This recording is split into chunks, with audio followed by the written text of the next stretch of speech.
Welcome to the Hero Live Show. This is Paul, and today we have a really special guest by the name of Rainier. He has been with us, a hero dad, since May. So it's been, I'd say, about 10 months, and the transformation that Rainier has been on has been remarkable.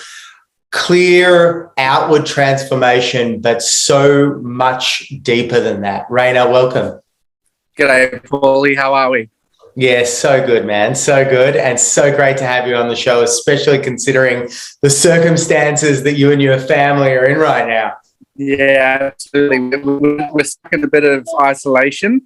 My other half, Kerry, she's recently been, diagnosed with the COVID Rona, or whatever you want to call her.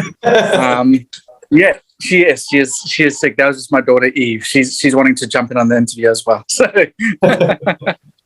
Yeah, so we're in isolation for the next few more days, and hopefully I can avoid it. But all good. If not, it'll be all good.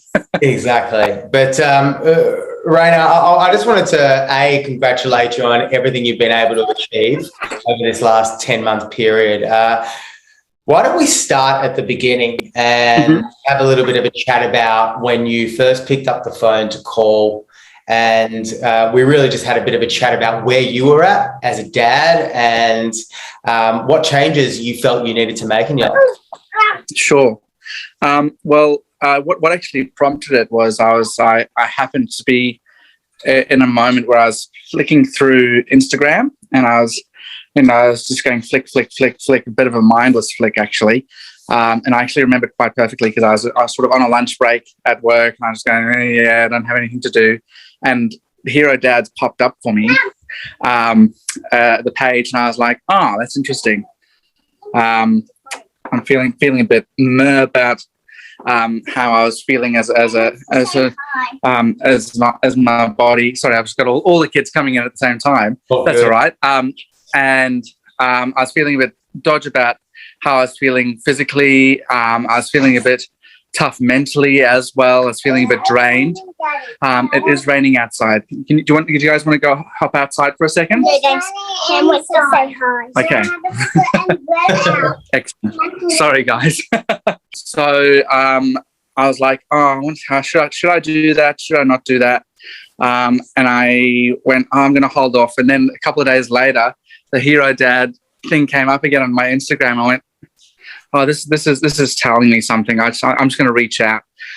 So I reached out, and I had a call with Dan, and that was really, really fantastic. And I sort of just talked to him about the fact that I was feeling a bit, physically I wasn't feeling really great. I'd put on quite a lot of weight, and obviously a bit of corona weight as well. But also I was feeling quite drained, and I felt like my habits were feeling out of whack. So it was really tricky to sort of get myself around things. Sorry, I've got really sad babies now. Hey, that's and a really shouty one at the moment. He's going through a phase, which is all good. Hey, Evie, can you close the door, please? Thank you. And so. Yeah, I had that chat with Dan, then had a chat with you about sort of setting some goals physically, and that was really good. It was really fantastic just to take a first step, and that was sort of one of the main things that I took away from both of you was just going, what is the first step of actually just getting out, moving my body, making one sort of small step at a time, so that I can be a better dad, be the best I can be for this little monkey and the two other little monkeys that are currently bashing down the door. Amazing. Incredible. And why don't you tell me a little bit about when you first stepped into that program, you told us a little bit about what your challenges were. How did you find Hero by the end of the program? How did it help address all the challenges that you had earlier on? Well, very early on, I found it was tough, particularly to get moving, because it was a lot of the movements that I wasn't quite used to. I felt that there was some of from a food perspective, I was able to sort of step into that quite easily, given that I'd already done the intermittent fasting before and had quite a lot of success with that before. So stepping into that part of the program was actually quite easy compared to the physical side, and actually stepping up and being accountable every single day, doing the workouts every single day. But what was really fantastic, particularly early on, was just the accountability that you guys held over me, being in contact every day, tapping my shoulder and just going, hey, have you done the thing? Let's talk about it. How do you feel? How's that working for you? What can we change? What can we not? What can we adjust? And that was actually one of the most fantastic things about the whole program over the 10 months that I've been doing it, is just that consistency of accountability, consistency of mateship, consistency of excellence in what you guys have been able to help me with, which is being able to set up a whole bunch of new habits, which have been really excellent. And I know that I can be a much better role model for my monkeys, literally. And a really great clothes horse as well, apparently. Yeah, apparently. I'm not a monkey. You're not a monkey? Okay, excellent. Yeah, I was at the beginning of the program was tough, but actually the way that it was structured, I sort of came up a couple of times with points where I was going, I feel like I should be doing this, or I should be doing a bit more cardio work, for example, or I need to adjust these habits, which is really fantastic. And both you and Dan were able to sort of pivot and make sure that we're able to have really decent conversations about those and go, okay, that's going to be at this point in time work for you. And they did. And it was really wonderful because we were both, like all three of us, were able to have really awesome conversations and pivot when required, which was wonderful. And, ultimately, what I found in my experience of guiding dads like yourself is it's one thing from a fitness and health perspective to know what I know from a programming perspective, what might be good for your body, but it needs to be good for your mind. It needs to keep you interested. It needs to keep you satiated. And you need to feel a draw to it. Mentally and emotionally. That's where conversations and guidance and being in your corner and on your team is a really, really important part of this. And that's where we do consider ourselves a family, like we've been able to accomplish so much together, and we've literally been in your life every day for the last 10 months. And it's been such an honor to be able to be there by your side and to be able to witness what you now have been able to take complete control and charge on. Speaking of which, why don't you take us through some of the achievements that you've been actually able to achieve from a physical perspective? Let's start. Yeah, sure. When I started, just before I started the program, I was weighing in just over, I think it was 112 kilos. And that's, if I think back, it was probably the heaviest I'd ever been in my lifetime.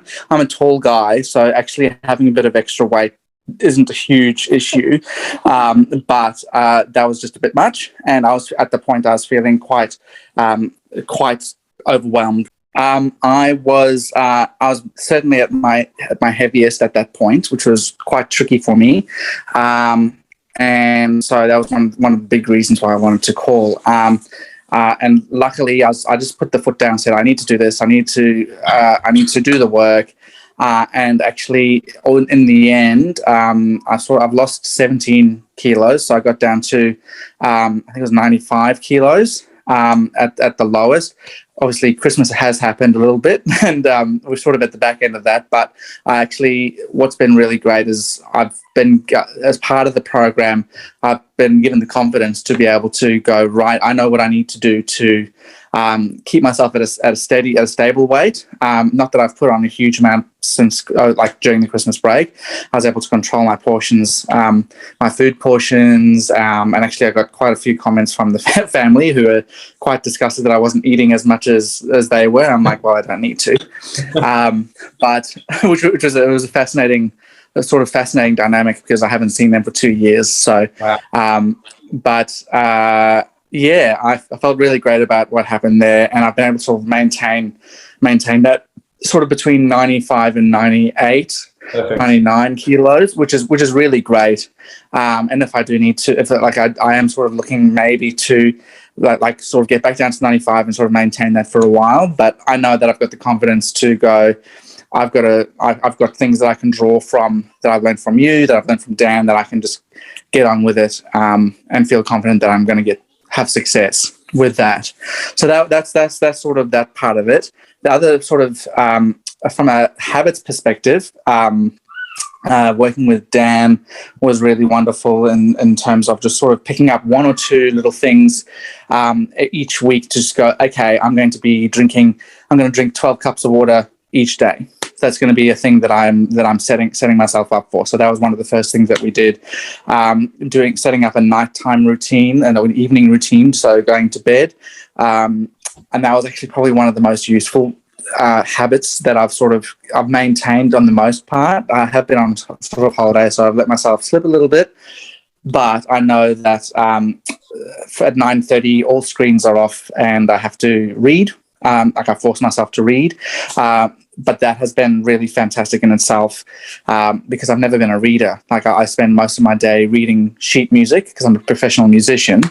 So I spend most of my day reading and doing stuff. So I don't often actually read literature or whatever. But I've actually been reading a lot of books to help me settle myself for bed and actually make sure that when I hit 10:30 that lights go out and I'm done for the day.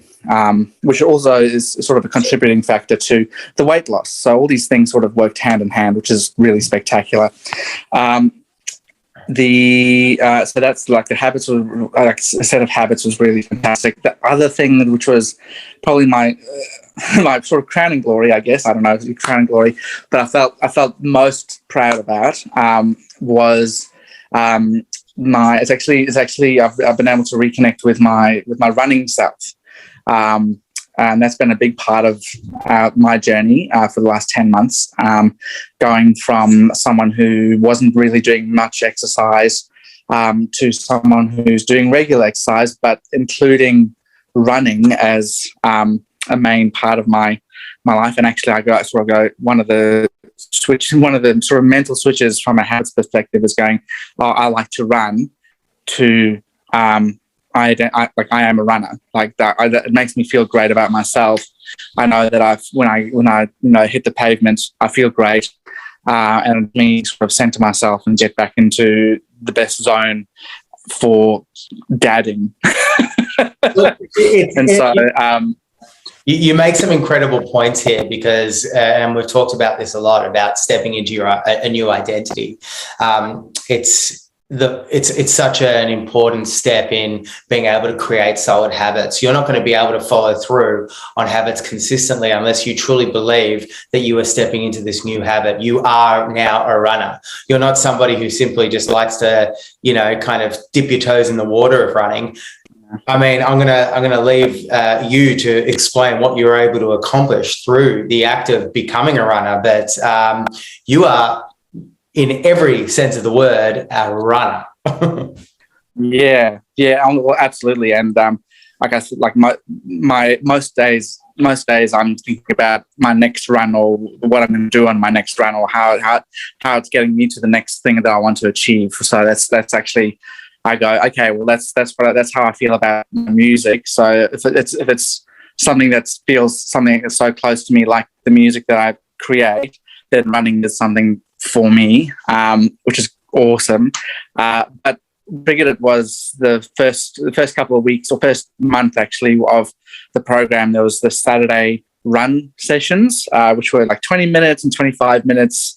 And the first one I went to, I did the run and I was like, oh, that felt amazing. I don't know why, but my body just loved that. Okay, well, that's information for me. I'm going to just acknowledge that and, go forward with that.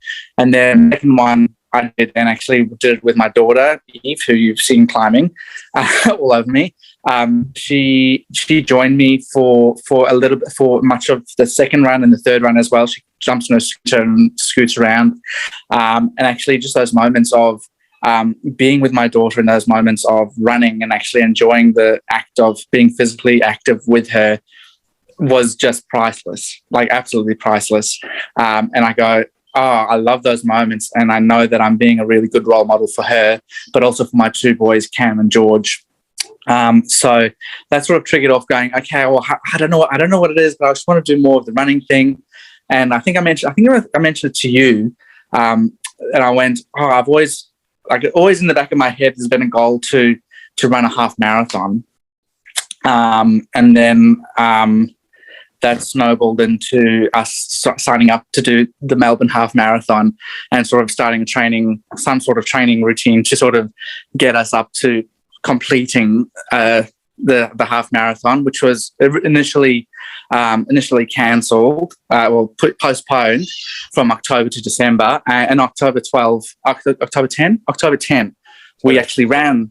We had sort of a virtual version of it between us, and that was incredible because I was like, well, I've done all the hard work. We've all done a lot of work to get there.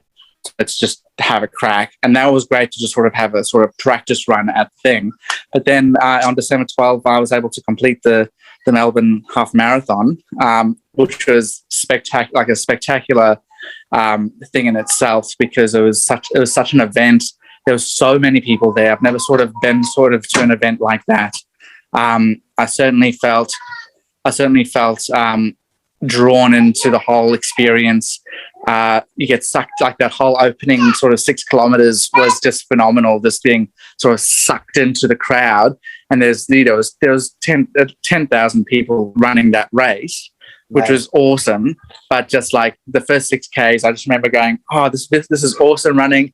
And then I got a sort of on my phone, because I had my phone on my chest and it was telling me the speeds that I was going. So if I'm at each kilometer, and I didn't hear the first 2 because the slamming of the feet on the pavement was so loud and everyone running and breathing, and it was just hardcore, just sound. But then I got to a spot on halfway up St Kilda Road, getting to kilometer, like just as I passed kilometer 3, and I was like, yeah, running at this, I think it was 6:02 pace, and I went, oh, that's a great deal faster than I was planning to do it. Good on you. To do that first opening section. But yeah, you get sucked into the adrenaline of the whole thing, and then you just go and you just want to finish. And getting to the end of that race and running into the MCG, I got quite choked up. It was quite a moment because like there was this darkness of the tunnel you run through, and then it opens up, and you got to get onto the hallowed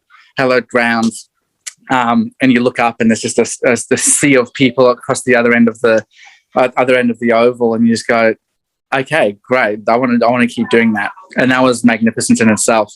And then looking at like I finished the race, and I'm just feeling quite heavy, and just going heavy with all, like feeling great about it, and then looking up and seeing my beautiful partner Kerry and all 3 kids there, just going, yeah, Dad, in the crowd. That was just like it was just an amazing moment. And I go, okay, I know that I've been able to achieve something, and that's in a large part due to the fact that I've been able to work with both you and Dan through the last 10 months. It's been really fantastic. Remarkable, Rainier, what you've been able to achieve across the board from a physical perspective as well as like a habit and mental and emotional perspective as well. And what would you say to dads out there who kind of feel like it's the beginning of a year, they're at the other end of Christmas holidays, and they feel like they're kind of just fed up with where they're at with their health right now? What would you say to them if they're kind of on the line about taking action, but they don't quite know how to take that first step? I would say sign up. I would say put your phone number in if you see it on Instagram or Facebook or onto the thing, just reach out because it was the best decision I've made in the last two years, certainly. And I could I've made a lot of, there's been a lot of sacrificing that I've had to do, but actually not for this program, but like everyone's had to make sacrifices during this time. But once I hung up the phone on that first call with Dan, I think it was, I went, oh, I know that this is going to change me for the better. So I would absolutely encourage any dads who are sort of going, oh, that looks kind of interesting. I'm not sure if I have the time for that, or if I have the, have a go, have a chat with Paul. Highly recommend the program, because the people who are part of this program become lifelong mates. The people who run the program are incredibly gifted. They know their stuff. They go out of their way to make you feel comfortable, to make you feel valued, and to make you feel like you can actually achieve the things that you want to achieve. And all those things are things that I've been very grateful for, and grateful to be part of this program and have the outcomes of. So yeah, sign up, make the call, do it. Just do it, Nike. Do I get some sponsorship money from Nike? Just do it. Yeah, that's our next round of endorsements. But that's so sweet of you to say, Rainier. Thank you so much. And it's been such an honour being on this journey with you and being able to watch you turn into your own health coach. And to know that after a Christmas period, that health is not it's not a linear process. There's going to be fluctuations along the way, but the beauty of this all is you now have the tools, you now have the assets to be able to activate whenever you see fit, and you now have the strength of mind to be able to know, right, so it's time to get cracking again. And it's been so wonderful to be able to be with you on this whole journey, and thank you so much for just trusting us. And it's been really a pleasure. Yeah, no, and thank you, and to Dan. Obviously, he's sort of moved into another thing, and which is awesome for him. And but I'm really grateful to the both of you for your commitment, for your consistency, and your excellence. It's been really wonderful, and I know that I'm a better dad because of it. That's wonderful to hear. Thank you so much, Rainier. I'll let you get back to your monkeys. Thank you so much. We'll see you soon. Thanks, Rainier.